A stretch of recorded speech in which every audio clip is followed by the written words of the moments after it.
台北食品5店开幕了，今年的餐点数创新高，其中这个日本馆甲清真馆上届受到注目，啊，台湾馆嘛有袂少创新的产品。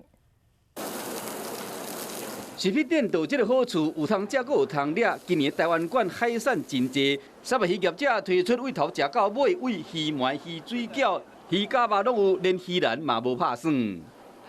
鱼篮会使变做家园蛋白产品真多元，要乌鱼子的业者推出乌鱼子的鸡鸭冰，甜甜咸咸的，因为它乌鱼子是颗粒状在里面，那我们白色的部分是牛奶。 咸甜的产品有够多，贸业者将台式的豆油做成日式的料理，佮加一种的风味。今年有超过5000单来参加，比去年成长25%。拜六开放一般民众参观，日本馆有超过140个业者，上北到北海道，上南到乌基纳瓦，这会啉的拢总有。 店区上唱就是这个清真认证的珍珠奶茶，伫中国做20档的业者，为了新南向的政策，等下台湾设厂推出清真食品，要抢穆斯林的商机，包括中东、东南亚国家的食品业者拢来探路。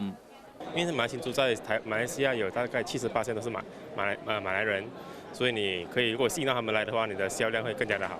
业者表示讲，明年会将进军杜拜，估计使带回3000万的订单。要互台湾的珍珠奶茶，除了伫美国、日本真情以外，未来伫中东国家嘛啉会到。